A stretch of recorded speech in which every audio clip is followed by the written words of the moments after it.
మహేంద్ర పర్వతం మీద శూన్యక పట్టణంలో బండాసురుడున్నాడు. ఈ శూన్యక పట్టణాన్ని శోణితాపురం అని కూడా అంటారు. లలితా సహస్రనామంలో శూన్యక అని వస్తుంది కాబట్టి శూన్యక పట్టణం అనే చెప్పడం జరుగుతుంది. లలితాదేవి కథను భాగాల మాదిరిగా చెప్పడం జరుగుతుంది. ఇంతవరకు జరిగిన కథను ముందు వీడియోలో చెప్పడం జరిగింది. ఆసక్తి ఉన్నవారు అవి కూడా చూడండి. అయితే ఈ కుటిలాక్షుడు అనే రాక్షసుడు శోణితాపురంలో ఉన్న బండాసురుడితో మాట్లాడుతూ ఆ లలితని ఎదుర్కొనడానికి దుర్మదుణ్ణి పంపించాను. పురలకు అంటే భవనాలకు రక్షణ చేశాను. ముందు ఆలోచనగా రక్షణ చేశానే కాని ఇంత అవసరం మనకు లేదు. ఆమెను సులభంగానే మన కింకరులే తీసుకువచ్చి మనకు అప్పగిస్తారనే అహంకారంతో కుటిలాక్షుడు మాట్లాడాడు. ఇలా ఉండగా ఇక దుర్మదుడు అమ్మవారి శక్తి సేనల్లోకి ప్రవేశించాడు. ఈ అసుర సేనలు రాగానే శక్తి సేనలు చాలా ఉత్సాహంతో ప్రకాశవంతమైన శస్త్ర అస్త్రాన్ని స్వీకరించి అసుర సేనల్ని అల్లల్లాడిస్తున్నాయి. ఈ దుర్మదుడు తన రాక్షస సేనలన్నీ శక్తి సేనల చేత నిర్వీర్యమవ్వడం గమనించి అత్తడే ముందుకొచ్చి శక్తి సేనలన్నిటినీ కూడా అల్లకల్లోలపరుస్తూ తన ప్రతాపాన్ని చూపించడం మొదలుపెట్టాడు. ఆ దృశ్యాన్ని చూసిన సంపత్కరీ దేవి ముందుకొచ్చింది.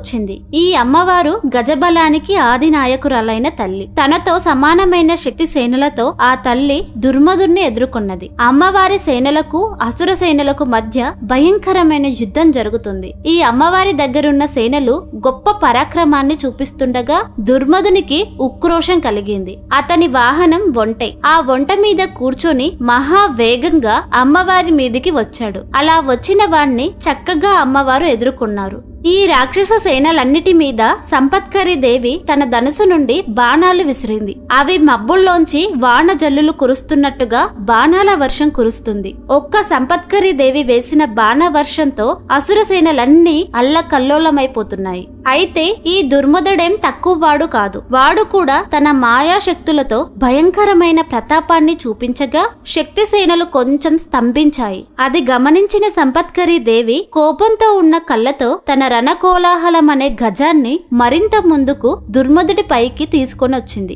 సంపత్కరి అనే మంత్రాది దేవత దుర్మదం అనే అసుర శక్తిని సంహరిస్తోంది. ఏనుగు మదానికి సంకేతం. మదాన్ని నిగ్రహించడమే ప్రధానంగా కావాల్సింది. కాబట్టి ఈ రాక్షసుడు పేరు దుర్మదుడు. ఆ పేరు పెట్టడంలోనే సంకేతవాదం కనిపిస్తుంది. దుర్మదుడి మీదికి లలిత అమ్మవారి అంకుశాయుధం నుండి ఉత్పన్నమైన సంపత్కరీ దేవియే వెళుతుంది. ఈ యుద్ధం మననం చేస్తున్నంత సేపు సంపత్కరీ మంత్రాన్ని అనుష్ఠానం చేస్తున్నట్టే. మంత్రాన్ని ఒక్క మారు అంటే ఫలించదు. దానికి అనేక ఆవృత్తులు కావాలి. అనేక మార్లు మంత్రాన్ని ఉచ్చరించాలి. మన శ్రద్ధ, ఏకాగ్రత ఈ రెండిటిని మించి ఆ ఆవృత్తి పనిచేస్తుంది. కొంతమంది కొన్ని లక్షలు చేసినా ఫలించదు. కొంతమందికి అది 10 మార్లు చేస్తేనే ఫలిస్తుంది. దానికి కారణం అతని పూర్వజన్మ సాధనా సంస్కారము. కొంతమందికి ఈ జన్మలో ఉన్న ఏకాగ్రత కారణంగా అదే మంత్రం త్వరగా సిద్ధిస్తుంది. మరికొంతమందికి కొంతకాలం పడుతుంది. ఆ కాలం పట్టి సిద్ధించడమే ఇక్కడ కొంతకాలం యుద్ధం జరగడం అనే దానిలో అంతర్యం. ప్రతి సిద్ధి కూడా ఒక అసుర శక్తిపై విజయమే. దుర్మదునితో యుద్ధం జరుగుతుందని ఏకాగ్రతగా చదువుతున్నంత సేపు సంపత్కరీ దేవి అనుగ్రహం మనపై పరిపూర్ణంగా వర్షిస్తుంది. ఇక యుద్ధంలో అమ్మవారు ఎలా ఉన్నారో ఆ సౌందర్యాన్ని వర్ణిస్తున్నారు.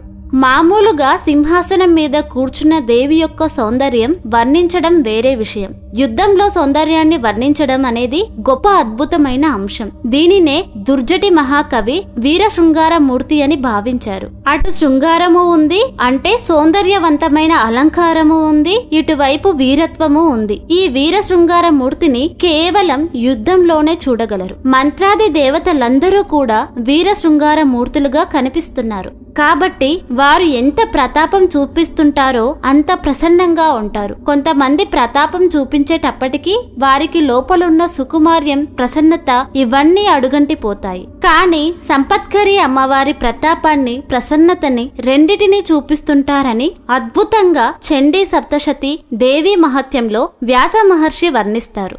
నిజానికి అమ్మవారు, అమ్మవారి సేనలు దయా స్వరూపాలు. కానీ వారు యుద్ధంలో అలా ఎందుకు ప్రవర్తిస్తున్నారంటే సమర నిష్ఠూరత అని అన్నారు.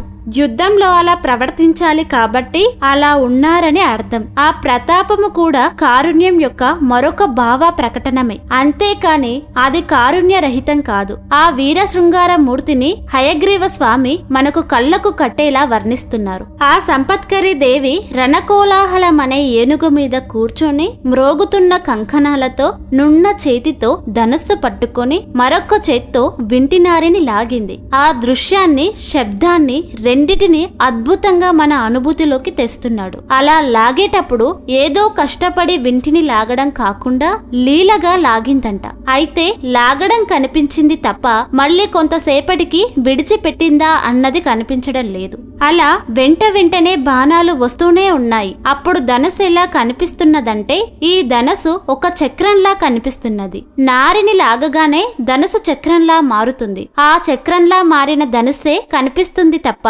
మళ్ళీ మామూలుగా మారడం కనిపించడం లేదు. ఏ మాత్రం సమయం ఇవ్వకుండా బాణ పరంపరలను వేస్తూనే ఉంది సంపత్కరి దేవి. ఇటు అమ్మవారు వేస్తున్న బాణాలు, అటు దుర్మధుడు వేస్తున్న బాణాల వల్ల ఒక చిత్రమైన అకాల అంధకారం వచ్చింది. వెంటనే ఆ బాణాల వల్ల అంధకారం పోయింది. అది ఎలాగంటే బాణానికి బాణం తగలగానే ఆ రాపిడి వల్ల మినుగురుల వంటి నిప్పులు వెదజల్లబడి ఆ చీకటి పోయింది. అలా చీకటి కప్పబడి మళ్లీ చీకటి పోయింది. సంపత్కరి దేవి ప్రతాపం అలాగుంటే ఆవిడ ఎక్కి కూర్చున్న ఏనుగు ప్రతాపం ఇంకా చిత్రంగా ఉంది. ఆ ఏనుగు తన తొండము విసురుతో అనేక మంది రాక్షసులను సంహరిస్తున్నది. తన పాదము ఎత్తి అనేక మంది రాక్షసుల్ని అణిచివేస్తుంది. ఈ ఏనుగు దంతాలతో అనేక మంది రాక్షసులను సంహరిస్తుంది. తోక ఊపుతూ కొందరు రాక్షసుల్ని సంహరిస్తుంది. అలాగే ఏనుగు గీంకార ధ్వని చేత కొందరి రాక్షసుల గుండెలాగిపోయాయి. ఏనుగు శరీరాన్ని తాకించి కొంతమంది రాక్షసుల్ని సంహరిస్తుంది. సంపత్కరి దేవి కూర్చున్న వాహనాలు కూడా ఎటు తీసుకెళ్లితే అటు వెళ్లేటట్టు కాకుండా అవి కూడా యుద్ధంలో ఒక యోధుల్లా పనిచేస్తున్నాయి. ఇలా జరుగుతుండగా దుర్మధుడు చాలా కోపగించుకున్నాడు. క్రమంగా ఈ రాక్షసుడు సేనంతా తరిగిపోతుంది. అమ్మవారి శక్తి సేనలు మరింత బలంగా పనిచేస్తున్నాయి. ఇతడికి చాలా కోపం వచ్చి ఎర్రని చూపులు చూసి బలంగా ఒక బాణం తీసుకొని వేశాడు. ఆ బాణం తిన్నగా వెళ్లి సంపత్కరి దేవి కిరీటంలో ఉన్న ఒక మణిని పడేసింది. అది పడిపోగానే అమ్మవారికి కోపం వచ్చింది. వెంటనే సంపత్కరి దేవి తన ధనుస్సు నుండి అపూర్వమైన బాణాలు ఆ రాక్షసుడి వక్షస్థలానికి తగిలేలా ప్రయోగించింది. వెంటనే దుర్మధుడు అనే రాక్షసుడు చనిపోయాడు. ఇలా మొదటి విజయం సంపత్కరి దేవి సాధించింది. సంపత్కరి సమారూఢ సింధూర వజ్ర సేవిత. ఈ సంపత్కరి దేవి విజయాన్ని సాధించగానే శక్తి సేనలు ఉత్సాహంతో కిలకిల రావాలు చేశారు. ఇక చచ్చి మిగిలిన అసుర సేనలు తిన్నగా వెళ్లి ఈ విషయమంతా బండాసురుడితో చెప్పారు. దుర్మధుడి దాకా అవసరం లేదు. ఏ పరిచారకుడో వెళ్లి ఏకంగా లలితాదేవిని తీసుకొస్తాడనుకుంటే ఆవిడ చేతిలో దుర్మధుడే మరణించాడే అని కుటిలాక్షుడు ఆశ్చర్యపోయాడు. ఆ దుష్టవనిత దుర్మధుణ్ణి ఎలా చంపేసింది? ఈ రాక్షసుల దృష్టిలో దేవతలందరూ దుష్టవనితలే అని వాళ్ళు భావిస్తారు. దుర్మధుడు ఇది వరకు దేవతలతో నాగులతో యుద్ధం చేశాడు. వారెవరూ దుర్మధుని దగ్గర నిలవలేకపోయారు. అలాంటిది దుర్మధుణ్ణి కేవలం గజబలానికి మాత్రమే అధిపతైన ఒక ఆవిడ చంపేసిందా? ఇక ఇప్పుడేం చెయ్యాలని బాగా ఆలోచించి బండాసురుడు మరొక సేనాపతిని పిలిపించాడు. అతడి పేరు కరుండు. ఈ కరుండు దుర్మధునికి అన్నగారు. ఇక కరుండు సంపత్కరి మీదకి బయలుదేరాడు. ఈ కరుండు ఆశ్చర్యకరంగా యుద్ధం చేయడంలో, మాయా యుద్ధం చేయడంలో చాలా గొప్పవాడు. అతడు యుద్ధానికి తిన్నగా వెళుతూనే శక్తి సేనలన్నీ మహాక్రోధంగా తిడుతున్నాడు. తిట్టడం అనేది ఈ అసుర సేనలకి కనిపిస్తుంది. ఎదుటి వాణ్ణి తిడితే వీడికి మానసికంగా కొంత ధైర్యం వస్తుంది. నువ్వు దేనికి పనికి రాని వాడవని అంటే వాడికి మానసికంగా ధైర్యం వస్తుంది. అయితే తిన్నగా వచ్చి అక్కడ దూరంగా కనిపిస్తున్న సంపత్కరి దేవిని చూసి, ఓ పాపాత్మురాలా, నా తమ్ముణ్ణి చంపేస్తావా? ఏదో కాసింత పరాక్రమం ఉన్నంత మాత్రాన నువ్వింత మిడిసి పడుతున్నావే, నేనిప్పుడు చూపిస్తా. నీ శక్తి సేనలన్నిటినీ మింగేస్తాను. నా భుజ బలాలేమిటో చూపిస్తానని సంపత్కరి కూర్చున్న ఏనుగు వైపు తన సేనలను కరుండు తోలించాడు. కరుండు రావడం చూసిన సంపత్కరి దేవి చిన్న నవ్వు నవ్వుకొని తన ఏనుగును ముందుకు కదిలించబోతుండగా పక్క నుంచి అశ్వారూఢ దేవి వచ్చింది. ఈ అశ్వారూఢ దేవి వచ్చి సంపత్కరి దేవితో, ఓ స్నేహితురాలా, నేను చెప్పే మాట కొంచెం ప్రీతితో వింటావా? వీడితో యుద్ధం చేసే అవకాశం నాకివ్వు. నీకు చేత కాదని నేననడం లేదు, నాకు ఉత్సాహంగా ఉంది. నువ్వు క్షణం సేపు కూర్చో, ఆ క్షణంలో వీడు పని పడతానంది అశ్వారూఢ దేవి. ఇది నేనెందుకు నిన్ను అడిగానంటే కేవలం స్నేహంతో సుమా అని అశ్వారూఢ దేవి సంపత్కరి దేవితో అంటుంది. అశ్వారూఢ అశ్వబలానికి అధిపతిరాలు. లలితాదేవి పాశాయుధం నుండి పుట్టిన అశ్వారూఢ దేవి చెప్పిన మాటలు విని సంపత్కరి దేవి చిరునవ్వు నవ్వి సరేనని అశ్వారూఢ దేవిని పంపించి తాను వెనక్కి మళ్ళింది. ఈ అశ్వారూఢ తన వాహనమైన అపరాజిత అనే అశ్వాన్ని ముందుకు తోలింది. దానితో అశ్వారూఢ చుట్టూ ఉన్న అశ్వసేనలన్నీ కదిలాయి. అవి కదులుతూ ఉన్నప్పుడు వాటి కాలిగిట్టెలతో రేగిన ధూళితో మొత్తం యుద్ధభూమి అంతా నిండిపోయింది. వాయు వేగంతో అశ్వాలు వెళుతున్నాయి. అవి పరిగెడుతుంటే ఒక మహాసముద్రంలో కెరటాలు లేస్తున్నట్టుగా యుద్ధం అనే సముద్రంలో తరంగాలులా తురంగాలున్నాయని అన్నారు. అన్నీ ఒక ప్రవాహంలా వెళుతున్నాయి. ఈ కరుండు అనే రాక్షసుడి వైపు వెళుతున్న అశ్వారూఢ దేవి అందాన్ని వర్ణిస్తున్నారు. వేగంగా వెళుతుంటే ఆవిడ జడ అటూ ఇటూ ఊగింది. దేవతలు అనగానే జుట్టు విరబోసుకొని ఉండరు. అది దేవతలకు వ్యతిరేకమైన వారు చేసే పని. జుట్టుకు జడ వేసుకోవడం అనేది దేవతా లక్షణం. రామాయణంలో సుందరకాండలో సీతమ్మ గురించి చెప్పేటప్పుడు ఏకవేణి అని మాటి మాటికి వస్తుంది. అంటే సీతాదేవి జడ వేసుకుని ఉన్నారని చెప్పారు. జడ వేసుకోవడం అనేది మన భారతీయ సంస్కారం. మహావేగంతో గుర్రంపై వెళుతూ ఉంటే ఆ జడ కదులుతుంది. ఆ శిరసుపై చంద్రకళ కూడా ప్రకాశిస్తుంది. ఆ తల్లి ఖడ్గాన్ని ఒక చేత్తో తిప్పుతూ మరొక చేత్తో ధనుసును తీసుకుంది. అమ్మవారి ముఖం సాయం సంధ్యాకాలం ఇంకా ఉంటుండగానే చంద్రుడు ఉదయిస్తే ఎలా ఉంటుందో అలా ప్రకాశిస్తుంది.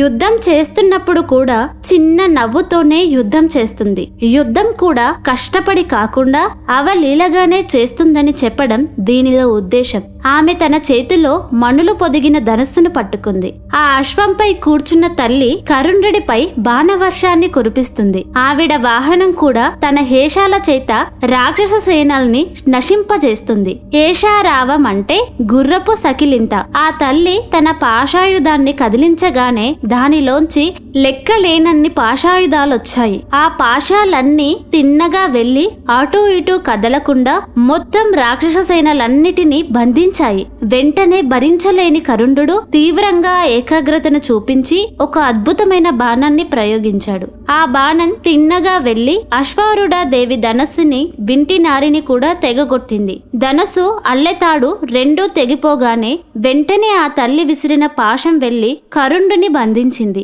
ధనస్సు ఎప్పుడైతే విరిగిపోయిందో ఆ తల్లి అంకుశాన్ని తీసి విసిరింది. ఆ అంకుశం తిన్నగా వెళ్లి వాడి వక్షస్థలానికి తగిలింది. వెంటనే అగ్నిజ్వాలలు వెదజల్లుతూ అమ్మవారు విసిరిన అంకుశముతో వాడి రక్తమంతా వెదజల్లబడి పిడుగుపడిన చెట్టు కూలినట్టు కింద పడిపోయాడు. ఈ విధంగా అశ్వారూఢ దేవి ఈ కరుండు అనే రాక్షసుణ్ణి సంహరించింది. అయితే ఇక్కడ గమనించాల్సిన విషయం, కరుండ అశ్వారూఢలలో ఉన్న సంకేతాన్ని పరిశీలించాలి. రుండ అంటే తల, కరుండ అంటే చెడ్డ తల కలిగిన వాడని అర్థం. వాడి తలుపులు, భావాలు, ఆలోచనలన్నీ చెడ్డవే. కొందరికి అలా ఆలోచించకపోతే తోచదు. ఈ చెడ్డ తలుపుల వల్లనే ఇంద్రియాలకు చంచల్యం ఏర్పరుస్తుంది. ముందు దాన్ని నియంత్రించి ఇంద్రియాలని నిగ్రహించాలి. ఇంద్రియ నిగ్రహాలు ప్రతీకలైన అశ్వాలను నిగ్రహించే తల్లి కరుండుణ్ణి సంహరించింది. అశ్వారూఢ మంత్రం కూడా శ్రీ విద్య మంత్రాలలో ఒకటి. ఆ మంత్రాది దేవతని ఇక్కడ చూపిస్తున్నారు. మనకి తెలియకుండానే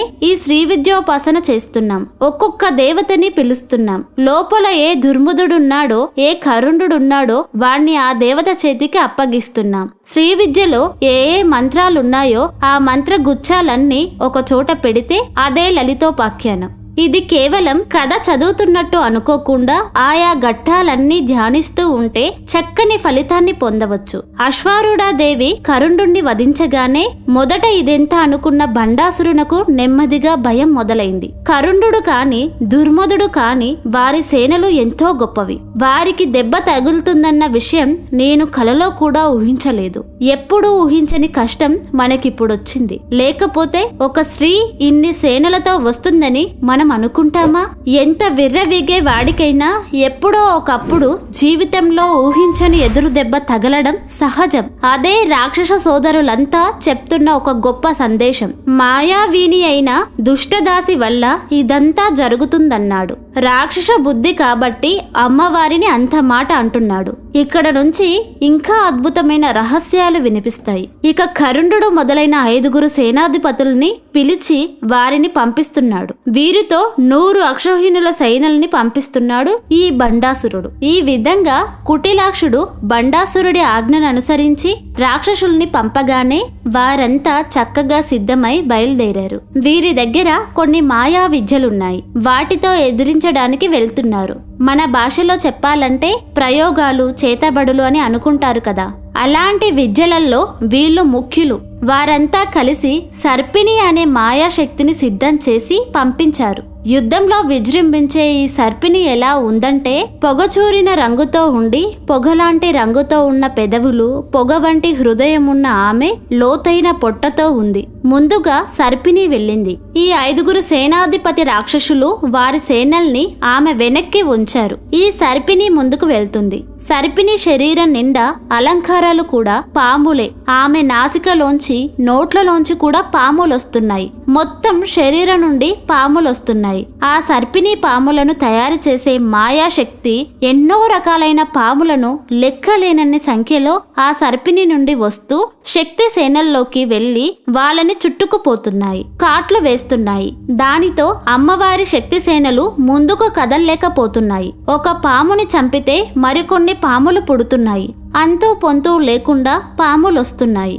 సర్పిణి నుండి వచ్చే పాములు ఒకే రకం పాములు కాకుండా చాలా రకాలున్నాయి. ఒక్కొక్క దాని శరీరం ఒక్కొక్కలా ఉంది. ఒక్కొక్క దానికి రకరకాల కోరలున్నాయి.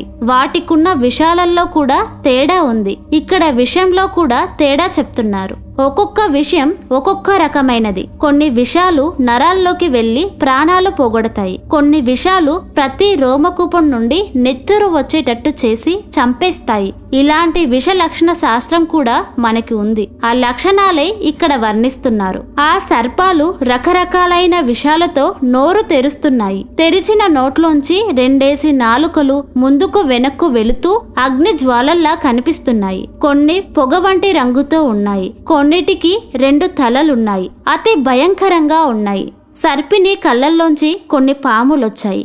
వాటికి కూడా ముందు వెనక తలలున్నాయి. నల్లని రంగుతో ఉన్న సర్పాలవి. కొన్ని ఎర్రని కాంతులతో ఉన్నాయి. వాటి నోట్లోంచి విషంతో పాటు నిప్పు కణికలొస్తున్నాయి. కొన్ని సర్పిని చెవుల నుండి వస్తున్నాయి.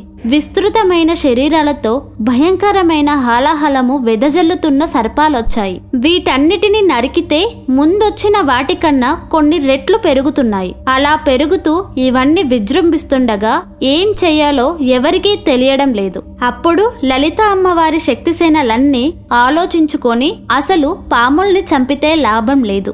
ఈ పాములన్నీ ఎవరి నుండి వస్తున్నాయో ఆ సర్పినినే నాశనం చెయ్యాలని నిర్ణయించుకున్నారు. ఆ మూలాన్ని విడిచిపెట్టేసి వీటిని కొడితే లాభం లేదనుకున్నారు. ఆ మూలభూతమైన సర్పినిని నాశనం చెయ్యకపోతే ఈ పాటి శక్తిసేనలు కూడా మిగిలి ఉండవని ఆలోచించుకొని కంగారు పడుతుంటే కరంకుడు మొదలైన వారు వికటట్టహాసం చేస్తూ వస్తున్నారు. అయితే అశ్వారూఢ దేవి కరుణుడు అనే రాక్షసుణ్ణి సంహరించింది. కానీ ఇక్కడ ఉన్న రాక్షసుడి పేరు కరంకుడు. ఈ ఇద్దరి మధ్య తేడా గమనించాలి. ఈ కరంకుడు అనే రాక్షసుడు మరొకవాడు. సర్పిని నుండి వస్తున్న సర్పాలు శక్తిసేనల మీద దాడి చేస్తుంటే ఈ కరంకుడు వంటి రాక్షసులు వికటట్టహాసం చేస్తూ వస్తున్నారు. ఒక్కొక్కరికి ఒక్కొక్క రకమైన రథాలున్నాయి. ఒకటిది గాడిదైతే ఇంకొకటిది ఏనుగు. ఇలా ఒక్కొక్కరికి ఒక్కొక్క వాహనాలున్నాయి. 100 గాడిదలు తోలుతున్న రథం మీద కరంకుడు వస్తున్నారు. వీడు చాలా ముఖ్యమైన వాడు. అటు తర్వాత కాకవాసితుడు ఏనుగు మీద కూర్చొని వస్తున్నాడు.